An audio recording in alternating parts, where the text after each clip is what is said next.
Marketing Monday is a lot to cover. Let's go. All right, so okay, connected video source. We're going live on the Book of Faces.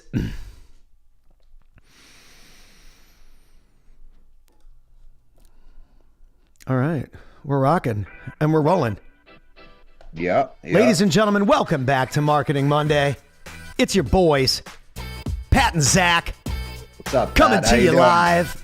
It is Martin Luther King Jr. Day. It is Marketing Monday. It is Inauguration Day. It's all kinds of amazing things today, historical things happening, mainly Marketing Monday, but those things too. So, Zach in the building. How's it going? It is a new year, a new day, a new Monday. And dude, the markets, what are they going to do today, Zach? I mean, the markets are going to be wild. I don't think they're open, Pat. I think it's Martin Luther King Day. Oh, yeah, you're right. It's a national holiday. But definitely there's a cold front going through the country, so everything's getting a little chilly. I think your inauguration's going to be indoors today for, I don't know if that's the first time in history, but, it's definitely, it's chilly out there today. Do you think that it's just because it's cold, or you think it's just maybe also because just it's Trump?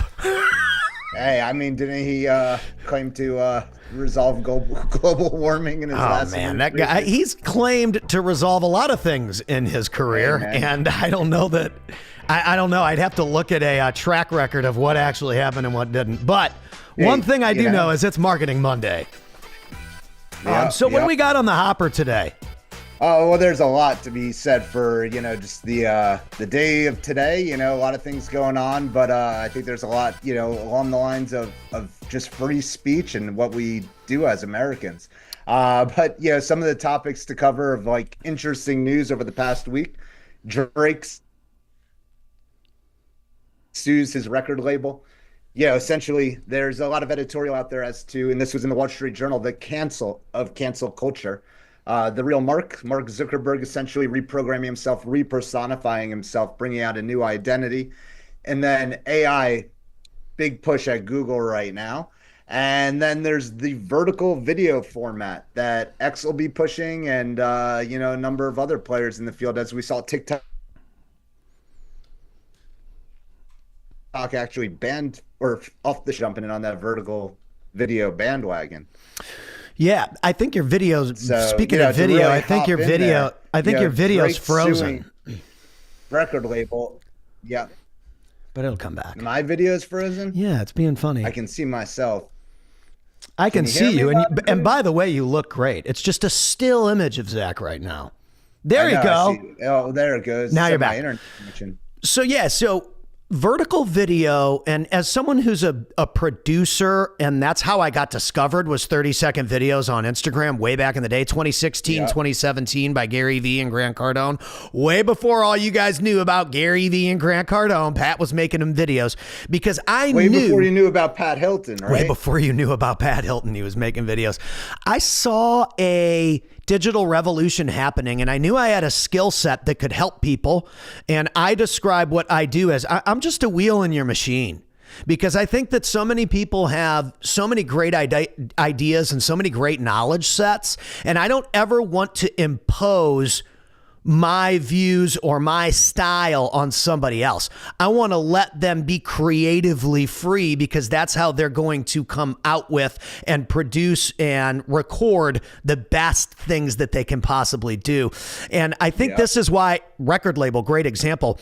Record labels like to try and fit you into this mold that they think will sell, instead of letting you be awesome at what you're doing and then making sure that that awesome thing sells. And I get it. They're a company, they're a corporation. We've been talking about this a lot because I'm recording some new music, and we were going through all the different ways to record guitar parts. And when people first heard Nirvana, Smells Like Teen Spirits guitar parts, and how they were recorded and how it was produced, everybody's brain kind of popped open. And then what happened was that band eventually hated that song because it got so commercial and so popular, and they were like, oh, that's not what we want. And you got to think about celebrating your audience. I think that we're in a day and age now where the old rock star mentality of back then in the early 90s has disintegrated, because what people really wanted was access. Saturday Night Live or this or that or the other thing, or MTV gave you access that you didn't previously have to any of these artists or their sound or their, opinions or how they felt or how the record was made. Now nobody cares, because you have all access passes to anybody now on TikTok, Instagram, Facebook, and all these things because of the vertical format. And it changed the way we do video, just like Nirvana changed the way that people record guitar parts. Yeah, and you're saying that essentially you're going to have to be recording in multiple formats when you're actually recording. So that there's going to be, vertical video as well as all video formats are still going to have respect in the game. It's just totally, different aspects of the landscape. But let's get into these hot hitting topics. Let's do it. I mean, because basically with the Trump inauguration happening on Martin Luther King Day, which is a great day, represents a lot of freedom, civil rights, and everything America is great at, and everything America is great for. To go on to that, essentially we start off with another lawsuit about essentially freedom of speech, or just like representation or things that are said out there. So Drake sues his own record label, Universal, over this Kendrick Lamar song. Essentially, he does accuse Drake of some wrongdoing and some specific things. But growing up in the '90s with the Tupac, Biggie, like hip hop rivalry, and the things that were exchanged and said, it was part of the game, right? It was rap, hip hop. This is Kendrick Lamar from Compton, and this is Drake coming from soap operas in Toronto. I mean, Drake might be playing the Ja Rule card, where 50 Cent got him canceled real quick doing things like this. So it's going to get interesting real quick. But, it's I don't think he's getting a lot of respect by suing his record label. He's going to get out there and get more exposure. Surprised when you came on and you said that was the case before we started to go live. I was shocked by that. And which is part of the reason why I brought up that album, Nevermind, because when that album dropped, everything that was popular in the late 80s and early 90s was like Guns N' Roses, hair metal, Van Halen, this and that, money, women, cars, mansions, all that kind of stuff. Right. Aerosmith. And then these bands come out and they look like they were scraped off of a street corner with torn clothing and whatnot. They're smashing on their guitars. There's not very many guitar solos, and they're singing about how angry and how they have no women in their life. And everybody loved it. And it was a cultural response that happened. There was this huge culture shift in the early 90s with Pearl Jam, Soundgarden, Nirvana, and Alice in Chains. Green Day. We didn't mention Green Day. Green Day came a few years later, but yes, Green Day too. Green Day went 100% pop with it, and they ran with it, and they're a great band too. But there was a huge shift of, I am not happy, and I'm not what these guys are on the TV. I don't have any money. I don't have gold chains. I don't have this and that. And people resonated with that because it was how people really felt. I mean, look, when I saw, I can't necessarily associate to where Kendrick Lamar is from, but he is going to be performing the Super Bowl. He does have, a lot of brand affiliation, a lot of association with people that have come up from, poverty or specific areas, the streets in America that fortunately I haven't been exposed to.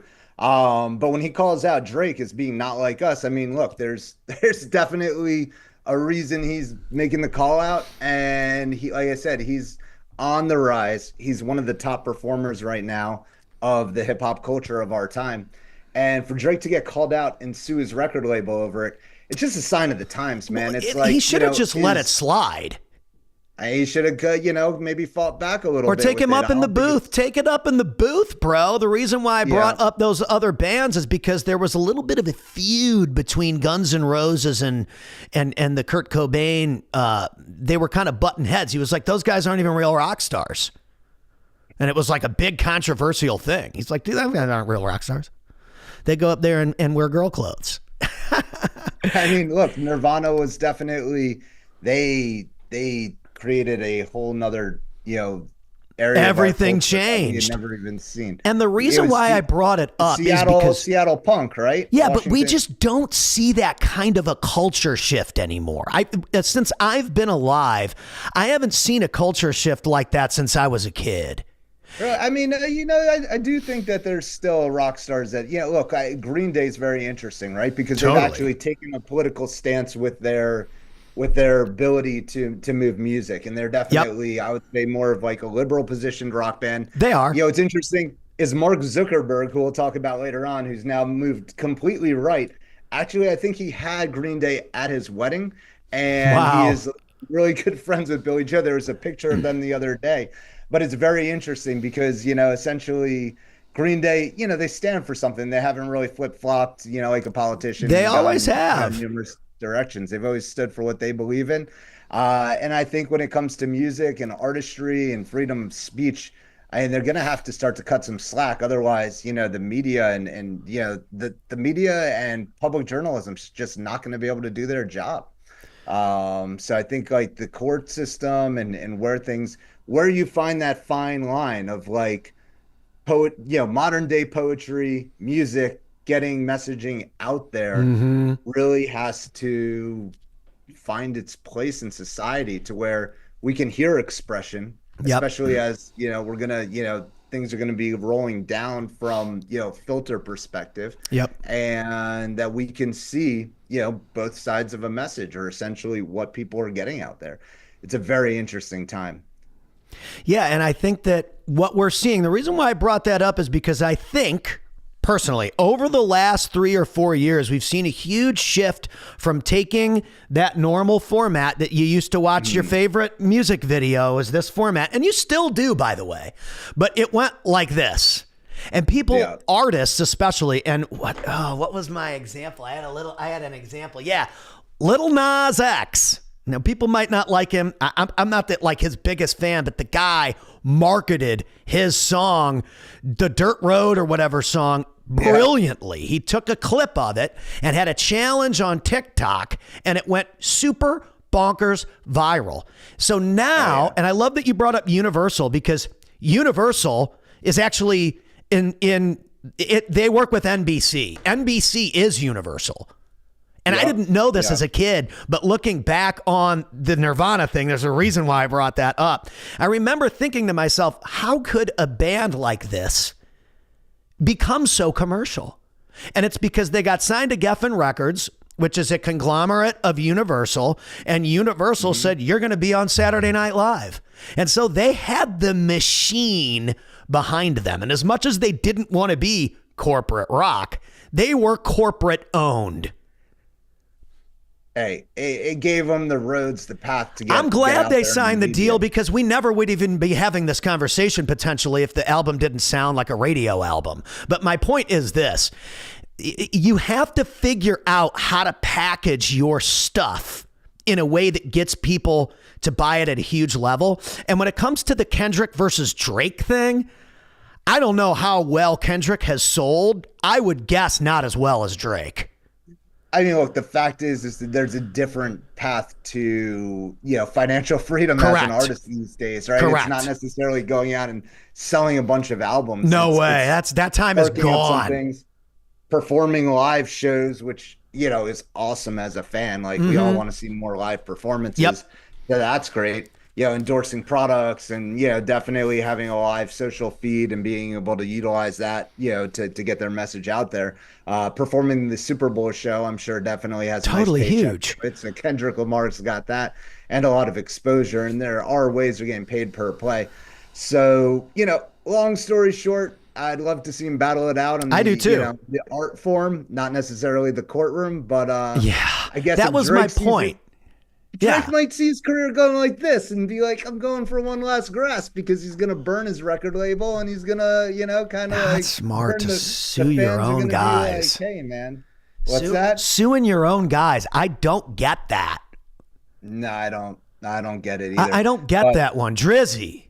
I don't get it, bro. Why are you suing your own guys, man? They're on your side. He should have sent some kind of message to an executive or a whatever and said, hey, what's going on here? He could have recorded a response. He could have recorded a response and gone back at it. But, it's like I said, 50 destroyed Ja Rule. We'll see how quickly Kendrick Lamar Bro, destroys Drake. I 50 think it might happen quicker crushed than you think. Ja Rule. Poor Ja Rule was out there selling tickets to some festival that never happened after that one. Was that the Fire Fest or whatever? Yep. Poor Ja Yep. Rule, man. We'll see. Because But yeah, I think it's. That Super Bowl show is coming up too. It's going to be the next couple of weeks. So I love it. Drake couldn't have laid out a better headline for himself and a more ripe stage for Kendrick Lamar to Right. take a shot than in the biggest game in America. So it's going Yeah. to be coming up real quick. It's going to be interesting. Well, to see and if he that's the takes a thing. shot. There's been a culture shift, major podcasting culture shift, major musical Yep. culture shifts, and the mobile phone revolutionized media and how we consume it. I mean, your Google Maps. I used to have to use Yeah. MapQuest when I was touring around the country with a guitar. We didn't know where the hell we were going in Houston. I remember, if you were in a Houston, Texas person, there's some kind of loop in Houston. It's like the highway goes in like a loop. It's probably called loop. I remember the being loop. stuck on that loop for like I just couldn't get off it. I'm like, how do It's I get quite a loop. out of this town? Yep. I had to stop at a gas station and show the guy the MapQuest directions. I'm like, dude, we're trying to get out of here. Can you help me get to Phoenix? And he was like, yeah, dude. He's like, everybody misses the turn. It's like right there.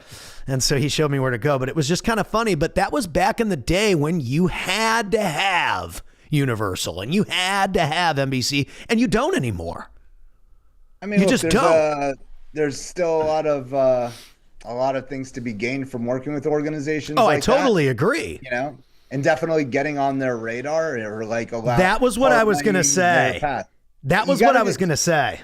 As much as we say about specific numbers and the shift, there's a lot of numbers and eyes that traditional media still controls, and there's a lot of people in society. I was going to say trolls, but people that like talk, they hate or they fan. There's haters and there's fans, right? And they're usually the biggest amplifiers of any direction of a message. So when you look at some of those big media companies, they associate with a lot of them on both sides of the spectrum. And those are the ones that are exponentially moving messages in our society. So, if you're saying things to get hyped and get in position with some of those, the polarization of the society, it's going to move a brand, for better or for worse in a lot of different ways. Totally. And I think that now the reason why I brought that up is you don't necessarily need them to get started, but you can definitely use them to pop off. Because, sure. I mean, let's face the facts. If we record this record this year and I get some kind of message from Geffen Records and they say, hey, we want to take X amount of a percent and this and this and this, and we're going to publish your stuff all over, and you're going to be on Lollapalooza. What the hell do you think I'm going to say, Zach? You're all in. Woo! Definitely. What are you alluding to? Are you working on a record over there?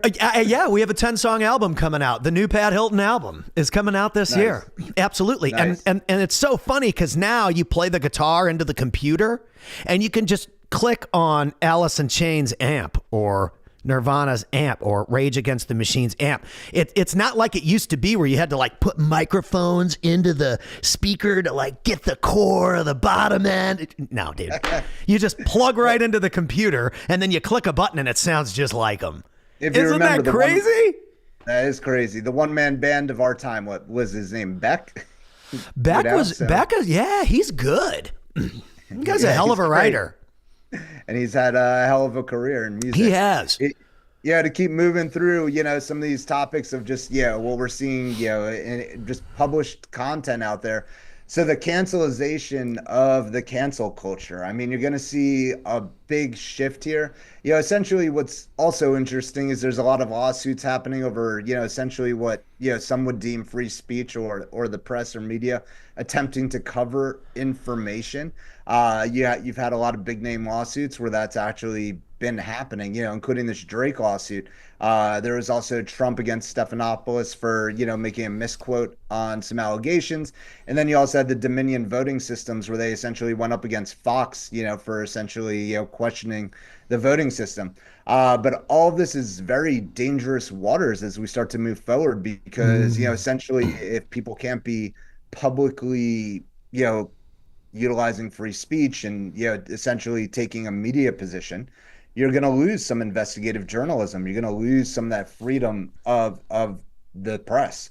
We saw it a little bit earlier in the first Trump administration, and going into this second hurrah, it's going to be interesting as to where this fine line is of actual like media journalism, investigative reporting, and just free speech as a whole, and not being sued over what you might say. Yeah. And I think that for podcasters or for independent artists or for people that want to record music, the reason why I brought all that up is because now you can. Dave Grohl from Foo Fighters, who, by the way, was the original drummer for Nirvana. I'm sure you know that, but if you don't, there's a little music history for you folks. He's been the singer and guitar player for that band forever. They record and track all their stuff in their own studios. They produce it, they mix it and everything. And they have a distribution deal with Sony BMG. So they have a record deal, but they produce all their own records, keep all the creative. That's pretty cool. And that's also rare. He's obviously got a history in the industry of producing very, very, very overly successful stuff. But how do people get to a point where they get good enough to where they kind of get syndicated or distributed by the big companies, but they bring their own product? I think we're going to see a lot more of this. I mean, look, you're definitely... look, Trump did it. He had his own TV show on NBC before, all this, you're fired. What was that? The Apprentice? Yeah. He had that show. It should have just been called You're Fired. It should have just been called You're Fired. But, he had numerous seasons on NBC. The left, he was definitely, as a politician, he's gone both sides of the table essentially throughout his career. And you're definitely going to... it's going to be interesting, but like the utilization of the mainstream to get your message out there. Yeah, it's getting enough ears or getting enough eyes. It's a factor. It's definitely, look, once somebody starts to gain like massive, waves, then I think we said it, a couple of weeks ago or a week ago, where I said, I'm in South Florida. You always grew up that you don't swim against the tide, so it's like, got to kind of swim with that current. Essentially, you create enough of a current, enough of a wave, there's going to be some people that jump on and try to surf, and get along for the ride, which, takes me to my next, topic here, the real Mark Zuckerberg. You're essentially seeing another shift, another rebrand. The reason I say surfing is he just published himself a video surfing some waves on a hydrofoil, I think the other day. Did he really?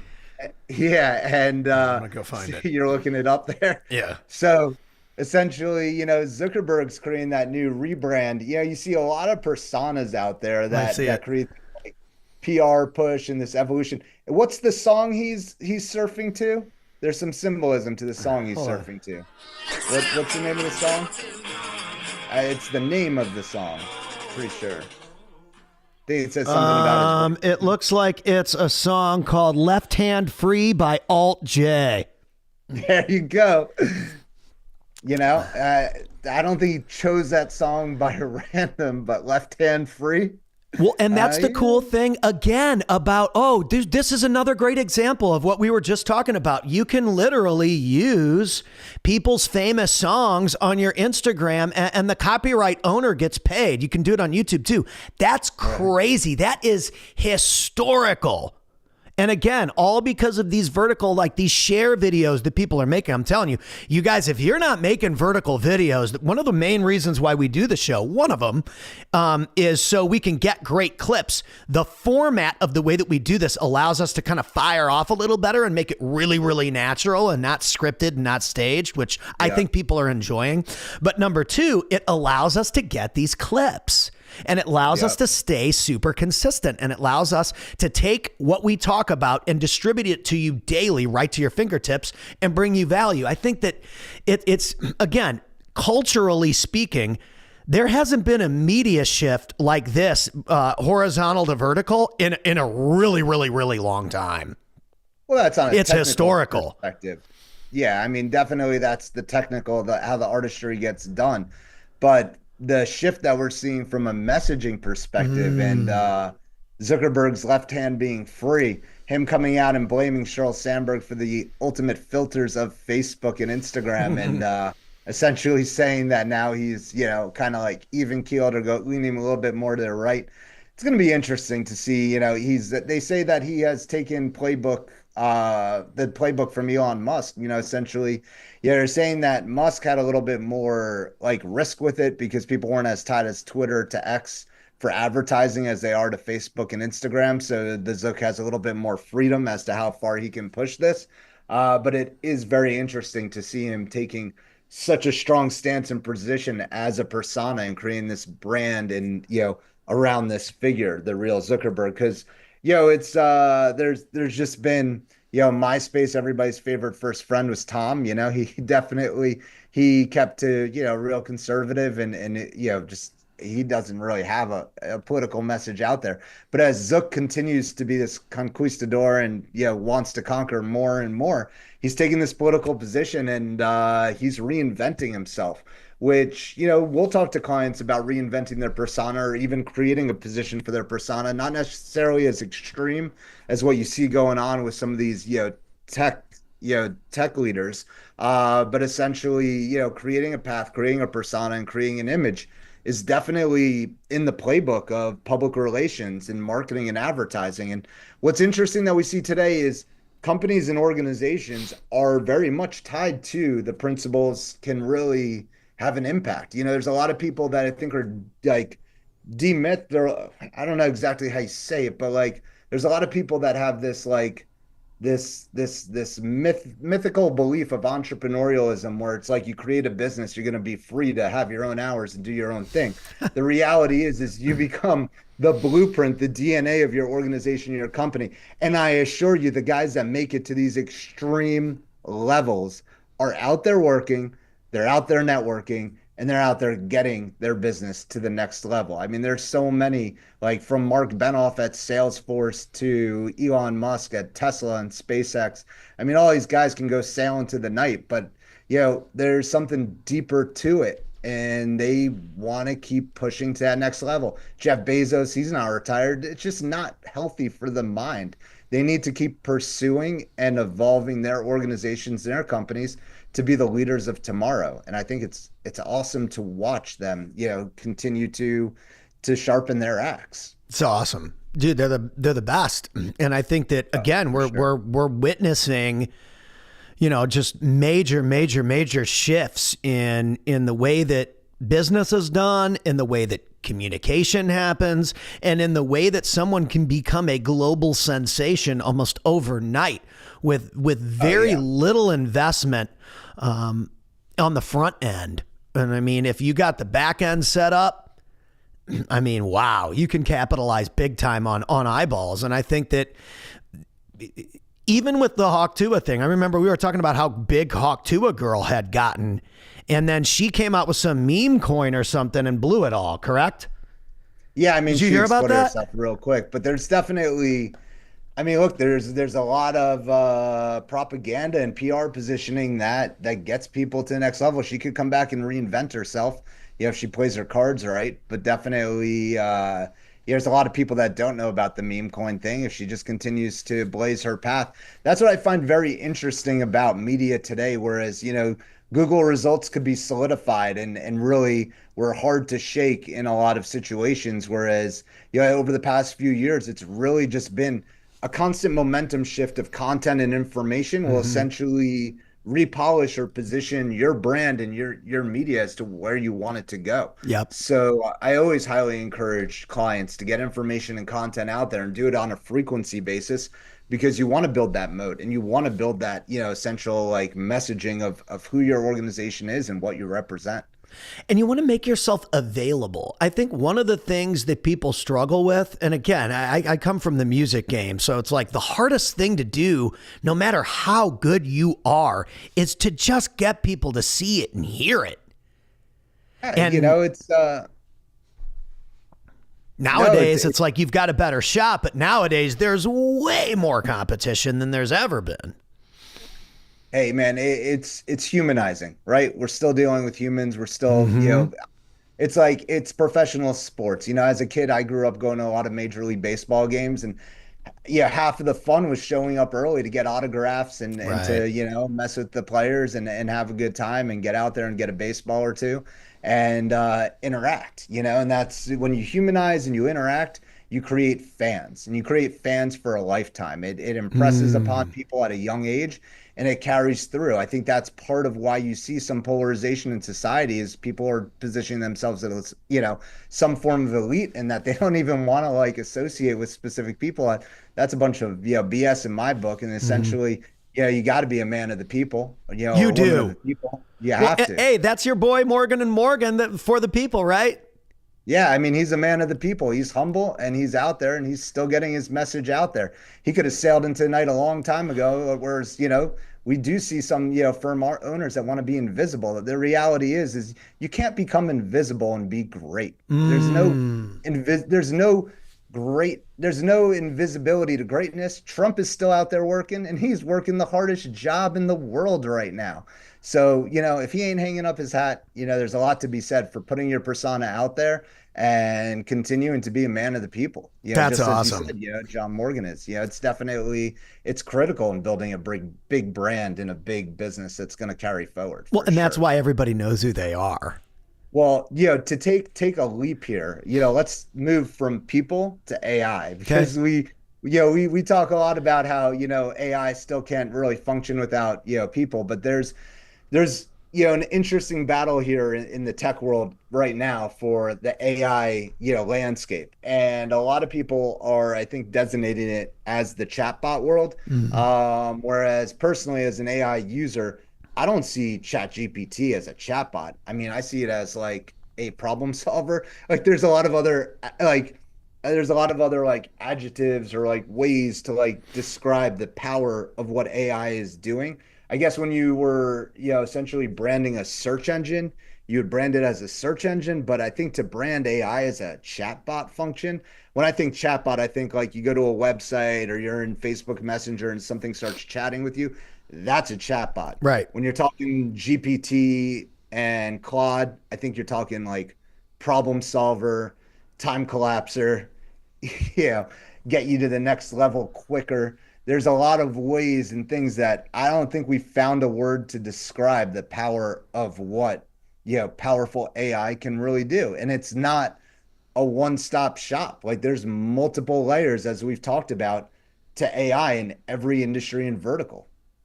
It's unbelievable. I mean, for us, AI, we were talking about this earlier. It's great for like hooks and stuff like that, but for bullet points and knowledge to fill in between, if AI is able to give you a catchy hook, let's say we're trying to talk to, I don't know. Let's say we're trying to talk to real estate investors that need daily social media posts, right? So Mhm. it could give me some cute little hooks to kind of grab their attention, but I still have to have the in between knowledge to fill in that middle section of a video script because AI doesn't Yeah. know how to talk to those people. It's Yeah. either too AI. wordy or too much like it doesn't sound like me.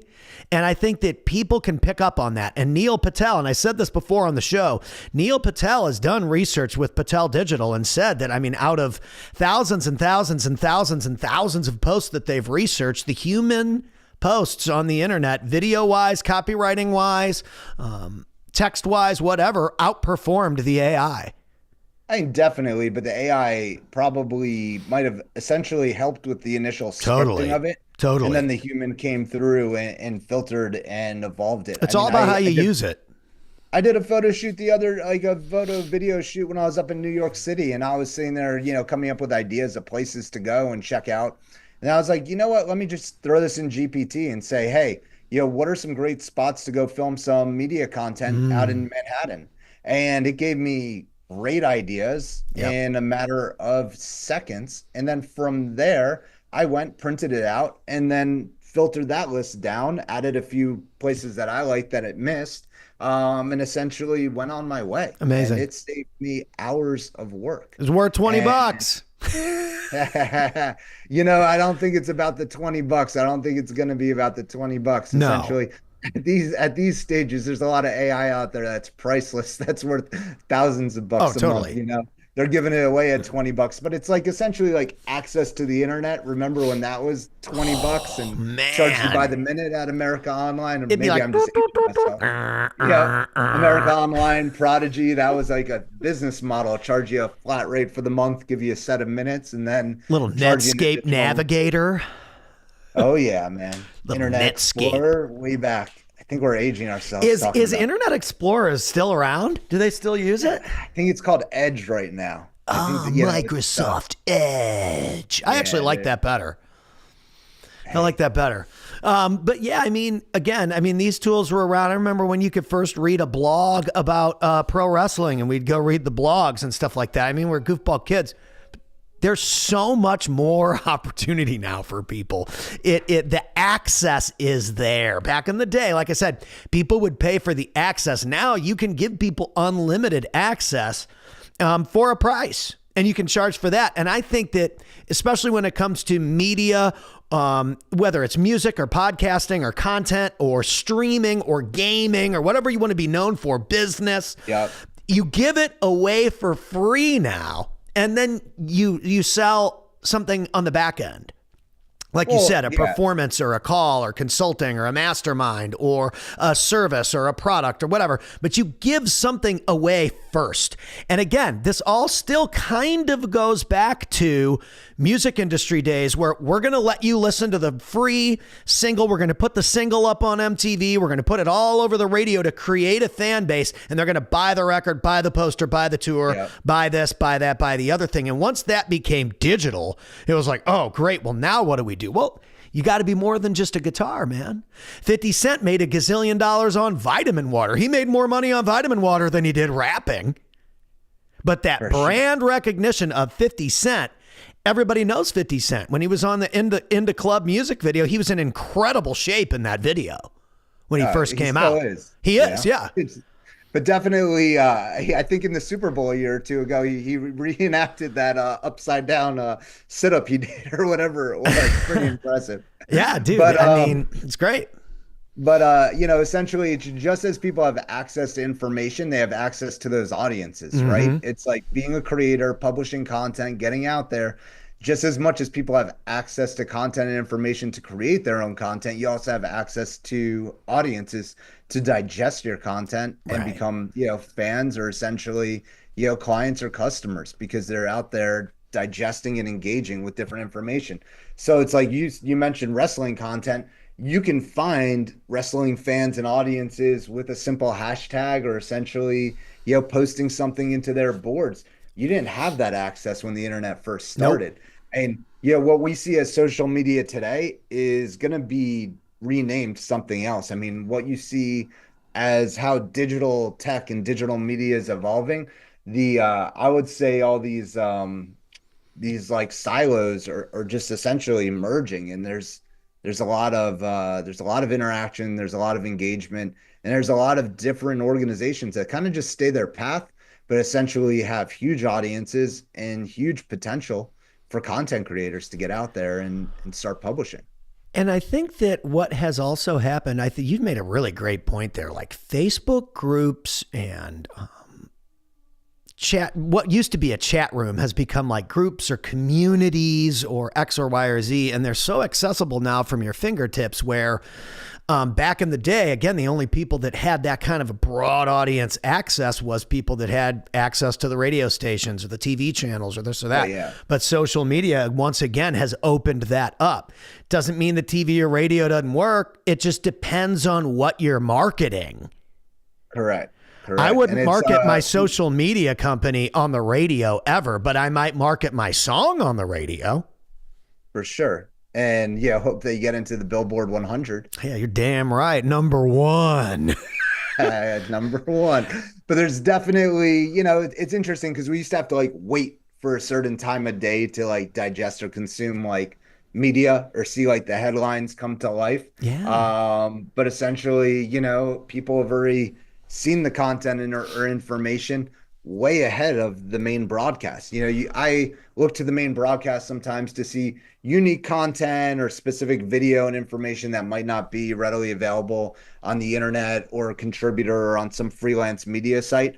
Some of the main, media outlets do get access to specific like Getty images, Getty video, or specific content that others might not be able to get. And that's, part of the beauty of just the different levels of production and different levels of syndication that we still see today. It's awesome. And anybody out there that's watching, I mean, get your phone out this week.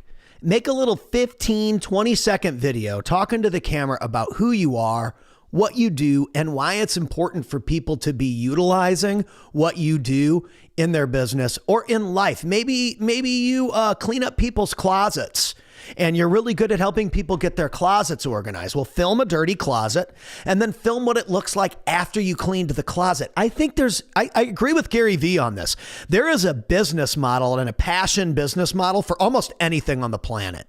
Oh, anything. I mean, look, there's people that are putting their own followings just on being a better parent, or just like, and they purely like love parenting, and that's, what they want to coach and assist people with, or just different aspects of life. There's a lot of, there's huge markets for life coaching and just, being somebody's cheerleader in the corner and just like making sure they get to the next level with what they're trying to do.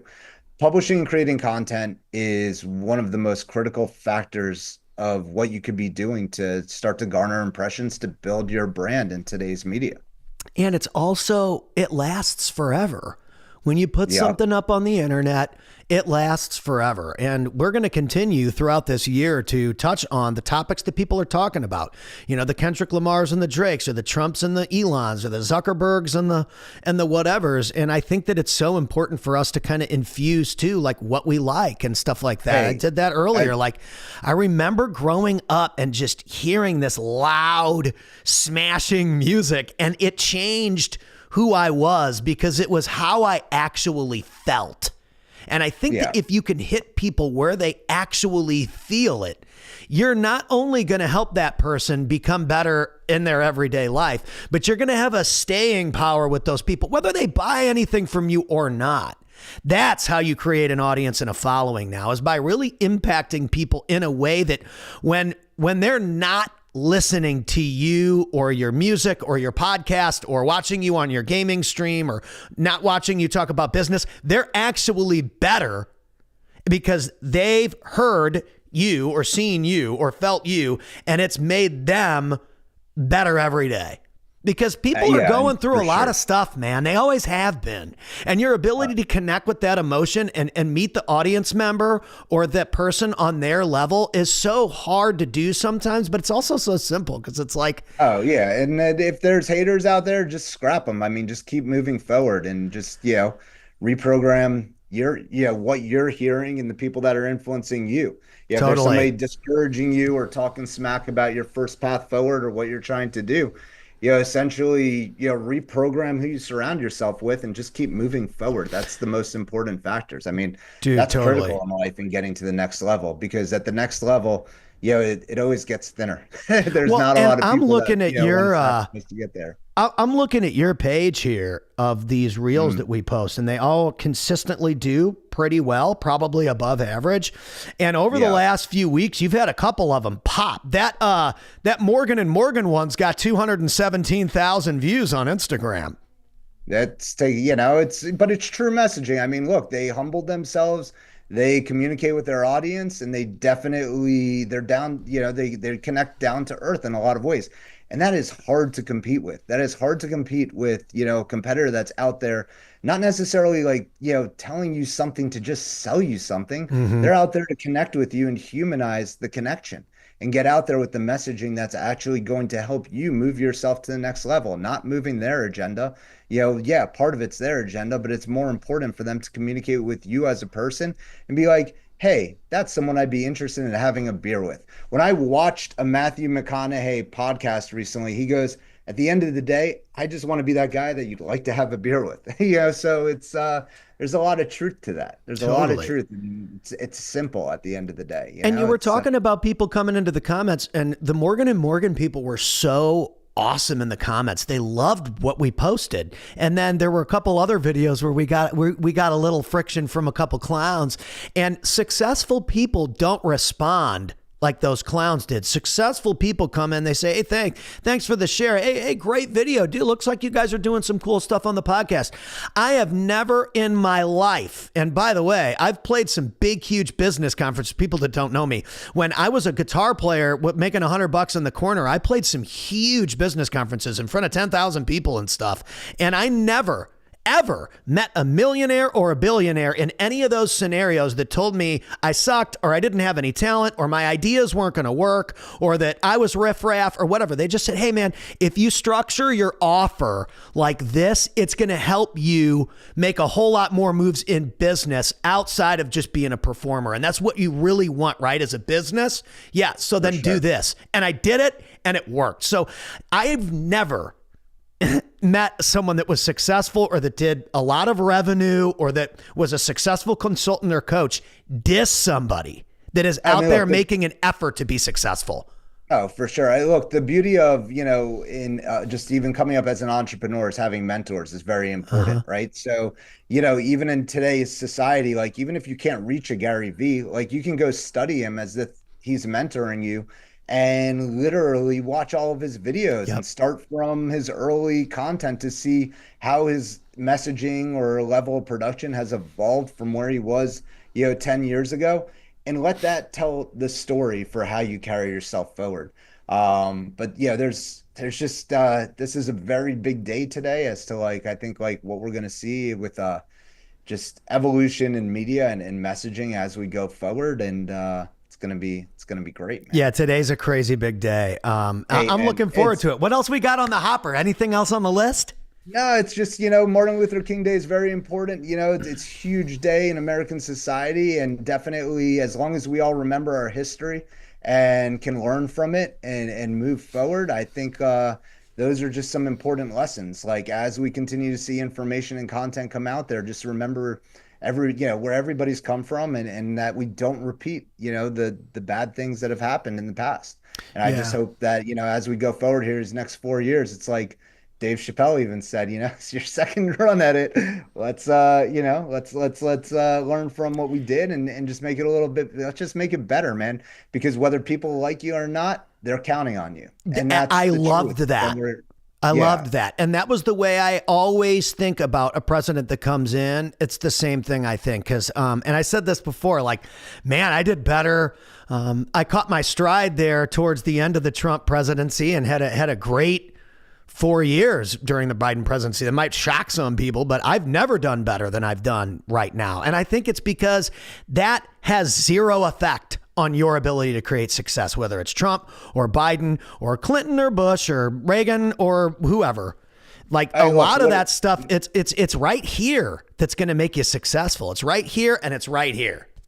I don't know about you, but one of my favorite songs of all time is Michael Jackson's "Man in the Mirror." Great song. Really, it's the man in the mirror that, creates your destiny and your path forward. Not anybody around you, not anybody behind you, and not surely anybody behind you. But for sure, nobody behind you. Those you surround yourself, and it's the man in the mirror that's going to create your destiny and your path forward. So when you're looking at, that person in the mirror, man, woman, that's the important thing is, it's who you're looking at in the mirror to create your destiny and your path forward. And you can always make it, better and take it to the next level.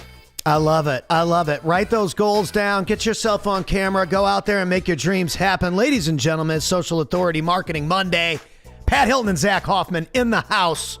We love you. We hope you love it because we love you. And we will be back next week with another episode. Sure. For sure. Thank you. Thanks, Pat. Definitely have an awesome week. We'll be talking. We'll see y'all on the next one. Yeah. Bye.